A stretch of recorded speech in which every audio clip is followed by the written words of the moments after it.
So last Saturday, my wife and I went to go see Riverdance. We kind of were toying around with going to it for a few months, but neither of us kind of really made a firm decision on it. And I was on my sales route on Saturday afternoon, and it was like, I think Riverdance is this afternoon. So I called up my wife and said, "Hey, you feeling like going to Riverdance tonight?" She's like, "Yeah, I think we could do that." So I decided to go finish up the sales route, and then I looked on one of the ticket resale sites to see if there was any tickets available. There was a few tickets there that were maybe about 10 rows back that were, $100 a piece or something, and then I found some closer ones that were only 75 a piece. So I pulled the trigger, and this was about 3, 4 hours before showtime, and got ourselves a pair of tickets. Now, when I finally got to the venue, it was not what I was expecting. The first 2 rows were virtually empty. There was a couple just down from us that apparently bought on the same site, and there was like a older lady that was down the row, maybe 6 from us, and I think the row behind us was actually empty.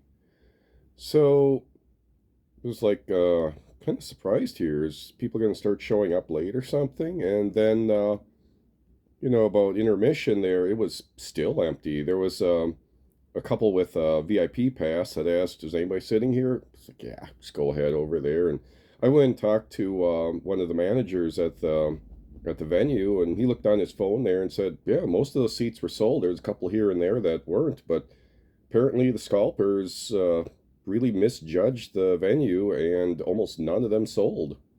So I don't know. It's like I scored some seats with, and we enjoyed the show with my wife, and we got some awesome seats that would have been way out of our price range. And it's just amazing that we were able to sit front row center for probably some of the cheapest seats in the house. I mean, look at the picture that I put as a preview there. That's my wife sitting there in the middle with nobody around. I'm kind of wondering if people further back were looking at us thinking, oh, is that some eccentric rich guy that bought out all the seats so then he could just enjoy the show with his wife? Well, I might be eccentric, but I'm not that rich. But yeah, it was kind of interesting that, it was being right there, right at the stage there. It was like they're performing for us. It was like maybe a friend down this row there a little bit, but it was like nobody else was there. It was like us and the dancers. So yeah, I don't know. That was pretty amazing to get some seats like that. I've never had them that close before. I've had a lot of second row ones, but I've never been in the front row like that. So just a little thought about scalping, resale sites, and tickets and everything. I don't know if that's a good thing or a bad thing, but sometimes you get some awesome scores that you might never thought you ever had in the past. Let me know what you think. Bye.